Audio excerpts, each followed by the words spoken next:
इतना पागल था, वो कह रहा था कि तुम जब चीहे मारती हो तो मुझे खुशी होती है, तुम्हें जितनी भी अजियत दूं ना वो कम है। मैं कहती थी मेरे कसूर क्या है।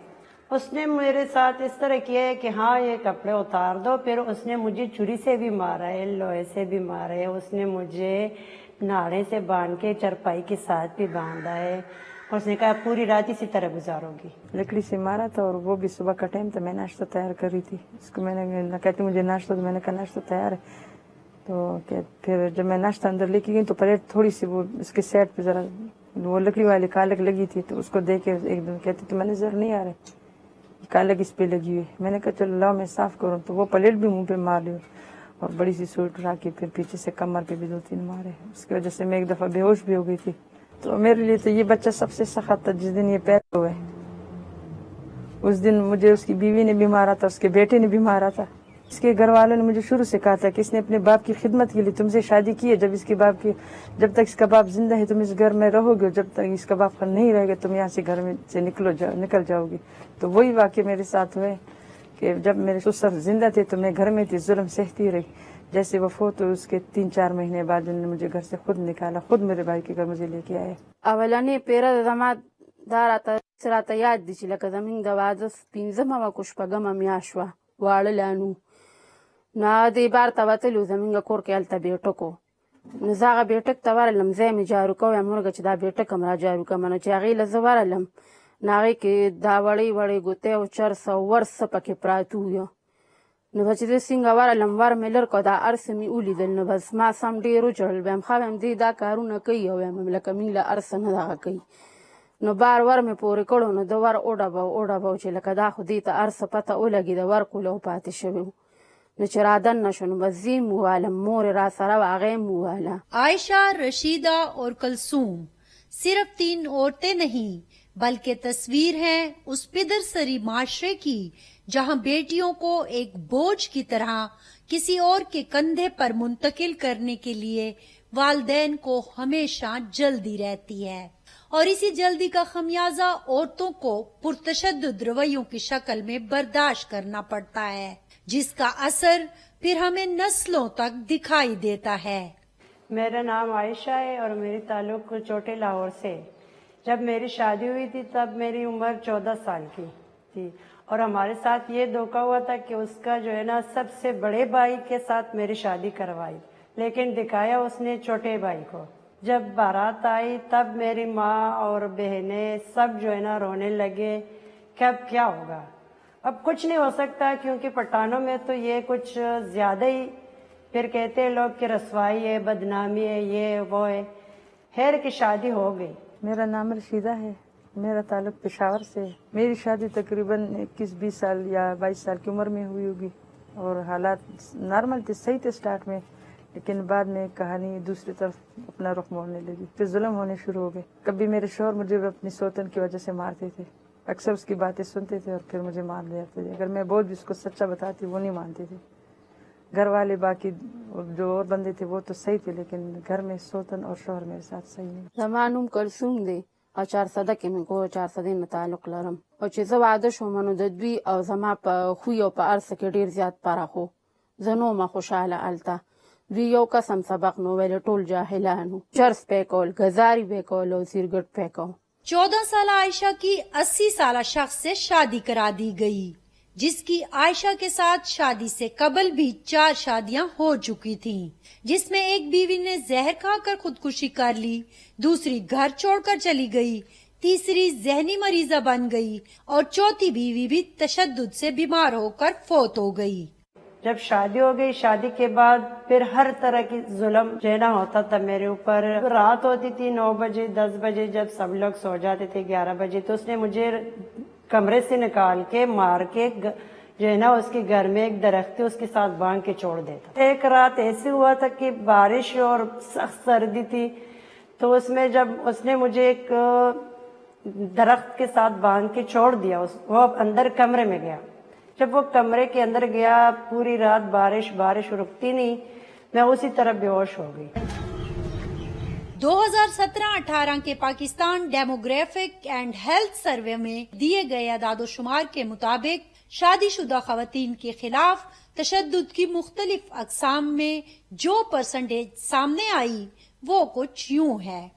अज़दवाजी कंट्रोल 8%, अज़दवाजी तशद्दुद 34%, साथी के हाथों जज्बाती तशद्दुद 26%, जिस्मानी तशद्दुद 23%, जिनसी तशद्दुद 5%, जबकि मियां बीवी के दरमियान तशद्दुद के नतीजे में आने वाली चोटों की परसेंटेज 26% थी। फैमिली कोर्ट्स में आने वाले खुला के केसेस हो, DRCs में निपटाई जाने वाली घरेलू नाचाकियां या फिर गैर सरकारी तंजीमों के पास मदद के लिए आने वाले किरदार, हर कहानी में एक बात मुश्तरक दिखाई दी और वो है तशद्दुद। आमने सामने जो एक दोनों की आवाज सुनने पड़े दोनों की, और जो ही पोस्टर में बोलते थे ये बर्दाश्त नहीं कर देगी झूठे लोग, तो हमने सिर्फ इसको कहा कि आप ये कर लो, चाहे कहीं गाँव में ले जाओ, इतना भी पेशाब न हो, लेकिन कम से कम ऐसा हो कि एक दूसरे की इज्जत न पड़े। देखिए मैं ये 8 साल शादी को गए, किसी भी बात पर मैंने उनको ना जवाब दिया, ये सिर्फ मुझे कहते थे चुप, बस मैं चुप हो जाती थी। कोई बात जैसे घर में अगर मतलब कोई भी बात हो जाती, बहन कुछ कह देती थी, अम्मी कुछ कह देती, जो भी होता मैं चुप हो जाती थी। मुझे सास ने मारा है, 2 बेटे ने मारा है, नंद ने मारा है, मैं उनको ऊपर कर दी गई। पिशावर हाई कोर्ट की एडवोकेट महविश मुहिब काका खेल जुडिशियल डाइवोर्स के केसेस डील कर रही हैं। उन्होंने अपने तजर्बात शेयर करते हुए बताया कि अदालतों में ऐसे केसेस भी आ रहे हैं जिसमें शोहर, देवर या सास की तरफ से किसी खास तरीके से खवातीन को अजियत दी जाती है, जिससे तंग आकर खवातीन खुला लेना चाहती हैं। मेरे पास एक क्लाइंट थी जो एक डेंटिस्ट थी, उसको बाहर ले जाया गया और वहां पे उसको मारता पीटता था। और वो चूंकि हम ऐसी फिल्में देखते हैं कि बीवी चीखे मार रही है तो उनको मजा आता है, और उनके पेरेंट्स को सुनाया जाता था कि मैं इसको मार पीट कर रहा हूँ, तो अगर आप चाहते हो कि मैं इसको बचा लूं और ये बच जाए तो खुद इसको घर ले जाओ। एक केस मेरे पास ये है जो एक बहुत गरीब तबके का, मैं कहूंगी बहुत गरीब तबके से ताल्लुक रखते हैं, और उनका जो केस था वो ये था कि उनके शोहर के साथ जब उनकी शादी कराई गई तो उनको शादी के बाद पता चला कि वो मेंटली ठीक ही नहीं है, वो इंसेन था, वो पागल आदमी था जिससे उसकी शादी कराई गई। और फिर उसके जो देवर थे, 2 देवर थे उसके, दोनों आके उसको सेक्सुअली हैरास करते थे और डिमांड्स करते थे कि वो उनके साथ जो है तो वो काम करे जो हस्बैंड के साथ बीवियां करती हैं। पहले तो सिर्फ ये था कि मार पीट होती थी और उसकी बेस के ऊपर केसेस आते थे। औरतें कहती थी कि हमें मेंटल टॉर्चर किया जा रहा है या फिजिकली हम ज्यादा टॉर्चर होते हैं। लेकिन अब जो केसेस आ रहे हैं उसकी नोयत थोड़ी बदल गई है। नोयत क्या है कि अब जो औरतों को वो शादी करके लेकर जाते हैं, इज्जत से अपने घर लेकर जाते हैं। बहुत सारी खवातीन को, मेरे पास अभी 6 केसेस हैं जिसमें खवातीन को इज्जत से घर तो ले गए लेकिन बाद में उन्हें प्रोस्टिट्यूशन के लिए यूज किया जाने लगा। तो मेरे ख्याल से ये भी एक बहुत बड़ा अलमिया है जो सामने आ रहा है। तो अभी डोमेस्टिक वायलेंस जो है उसकी डिफरेंट फॉर्म्स बन रही हैं वायलेंस की, कि एक ही हाउस होल्ड में अगर आप रह रही हैं तो खवातीन को मुख्तलिफ तरीके से टॉर्चर किया जाने लगा है। शीशी की बोतलों के साथ औरतों को सेक्सुअली टॉर्चर किया गया हस्बैंड्स की तरफ से। और इसके साथ साथ मेरे पास एक ऐसा भी केस था जिसमें एक औरत को उसकी सास ने चटनी का जो मोटर होता है जिससे हम चटनी बनाया करते हैं उसके ऊपर मिर्चें लगा के उस औरत को सेक्सुअली अब्यूज किया। लेकिन जब हमने मदद तलब करने वाली खवातीन का तनासुब देखना चाहा तो Pakistan demographic and health survey में दिए गए अदाद शुमार के मुताबिक मदद तलब करने वाली खवातीन की परसेंटेज 44% थी, जबकि वो खवातीन जिन्होंने मदद नहीं ली उनकी परसेंटेज 56% थी। मैंने कहा कि अम्मी मेरे साथ इस तरह ज्यादती होती है, मुझे रोटी नहीं मिलती, मैं काम इस तरह करती हूँ, मुझे मारता है इस तरह, ये होता है। तो अम्मी ने उल्टा मुझे यही कहा है कि नहीं है रे आयशा, बस हो जाएगा ठीक, आहिस्ता आहिस्ता इस तरह शुरू में होता है, आहिस्ता आहिस्ता ठीक हो जाएगा। यही तसल्ली दे के रुखसत कर दिया उसने मुझे। उसकी घर में कुआं थी, एक दिन उसने मुझे उस कुएं में फेंका, मुझे उससे पानी निकालना नहीं आता था, वो कह रहा था निकाल लो, बस उसने मुझे धक्का देके उसमें फेंक दी। मैं पूरे दिन बेहोश रही हूँ जब पानी से निकाला, और 2 घंटे में पानी में रही हूँ। और बाहर लोगों को यही कहता है कि मतलब इनको हाथ नहीं लगा रहे, इनको नहीं निकालना, इनको मरने दो। जो है ना, उनके हमसाए आए और उनसे लड़े, फिर उसने मुझे निकाला है। कि जो इलाके में एक मस्जिद था, उस मौलवी साहब को किसी ने मेरे बारे में बताया होगा, फिर उसने बिठाया, समझाया कि मतलब आप शादी के लायक नहीं हो तो इस बच्ची को छोड़ दो, गुनाह क्यों ले रहे हो, ये जो गुनाह किए इससे तो निजात मिल जाएगा ना। फिर वो आके अचानक उसने उसी दिन भी मुझे मारा, इतना मारा कि मैं 3 घंटे बेहोश रही हूँ। सिर्फ इस बात पे मारा है कि उसकी भाभी मुझे कहती है कि जाके उसको पानी दो।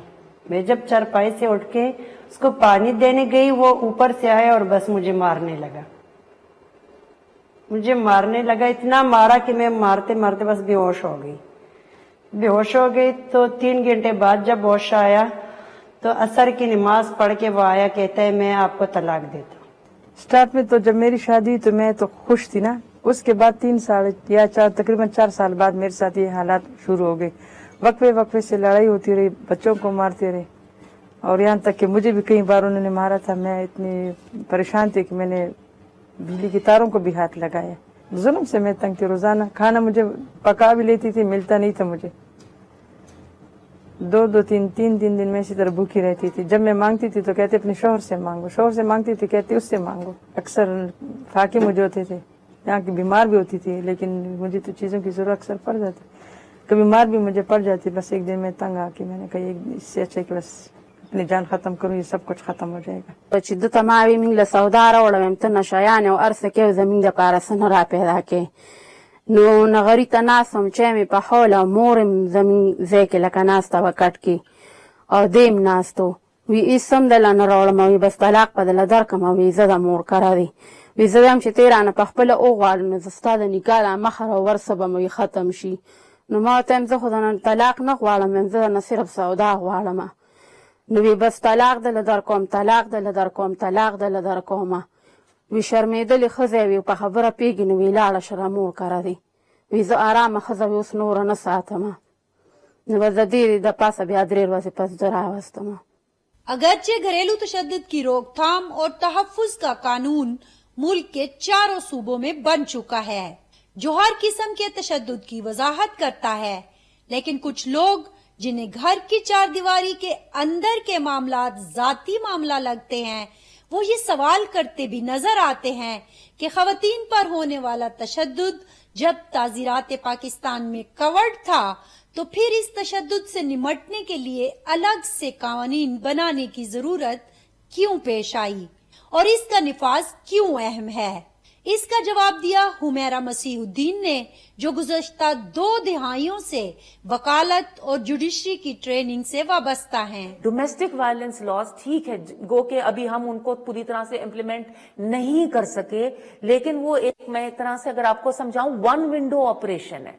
1 विंडो ऑपरेशन है, उसमें अदालत सजा भी दे सकती है, उसमें अदालत बंदे को रिस्ट्रेन भी कर सकती है कि आप एम्प्लॉयमेंट की जगह पे नहीं जाएंगे, आप उससे इतने फासले तक जिस औरत को या खातून को आपने तंग किया हुआ है आप उसके घर तक नहीं जा सकते, आप उसकी गेट से इतने कदम दूर तक भी आप नहीं पहुंच सकते। आप प्रोटेक्शन ऑर्डर्स इश्यू कर सकती है अदालत, इंटरम ऑर्डर्स इश्यू कर सकती है अदालत इस तरह की भी अहकाम जारी कर सकती है कि वो खातून जिस घर में ठहरी है उसको वहां से नहीं हिलाया जाएगा, और अगर हिलाया गया है और उसको हटाया गया है तो अदालत ये भी कह सकती है कि फलां वक्त तक जब तक केस डिसाइड ना हो या तो आप उसका इंटरम खर्चा उठाएंगे, उसका रेंट देंगे, रीजनेबल अमाउंट ऑफ मनी देंगे, सपोर्ट करेंगे।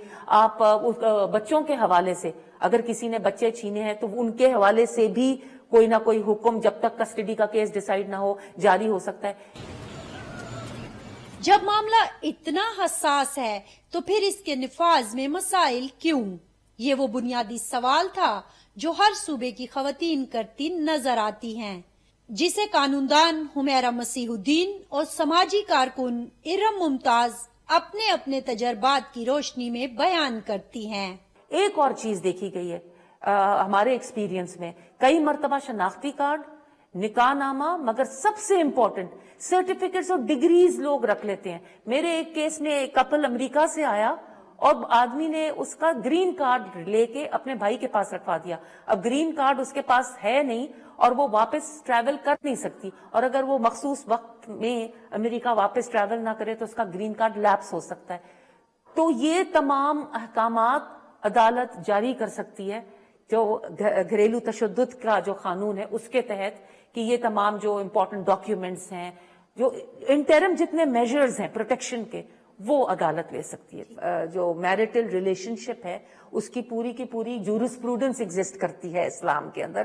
اور ایک بہت امپورٹنٹ میں آپ سے بات کہہ دوں کہ ایک حدیث ہے رسول اللہ صلی اللہ علیہ وسلم کی، لا ضرر ولا ضرار فی الاسلام، کہ اسلام کے اندر کوئی ہارم کا کانسیپٹ نہیں ہے، نہ آپ اپنے آپ کو ضرر پہنچا سکتے ہیں، نہ آپ کسی دوسرے کو ضرر پہنچا سکتے ہیں۔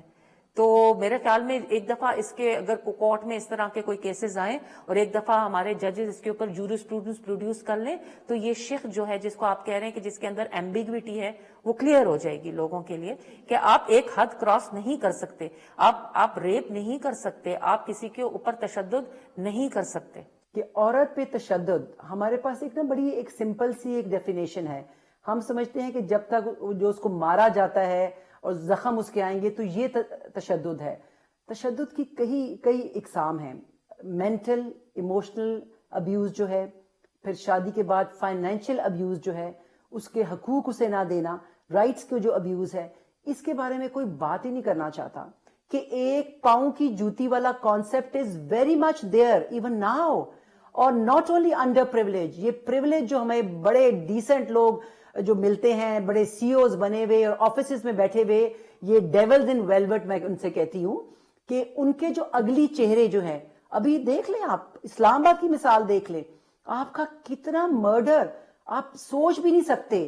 ہائی سوسائٹی میں یہ جو نارملائز ہم نے کر دیا ہے، اور جو انوکھے لاڈلوں کی ہم مائیں جو تربیت کرتی ہیں with this concept کہ because of me this world is created، so یہ عورت میرے پاؤں کی جوتی ہے، she needs to be abused, used and abused۔ یہ جب تک thinking change نہیں ہوئے گی، سب سے بڑا تو المیہ ہی یہی ہے کہ رکھتا، اور پھر پورا سوسائٹی اس آدمی کی ایک بات کہہ دینا، اب ہمارے اس میں کیا ہوتا ہے کورٹ میں کہ یہ بد چلن ہے، پورا معاشرہ اس آدمی کے ساتھ ہو جائے گا، اس عورت کی نہیں سنے گا۔ معاشرتی سوچ اور سماجی رویے ایک طرف، لیکن حکومتی سطح پر اس بڑھتے ہوئے تشدد کو روکنے کے لیے کیا کیا جا سکتا ہے؟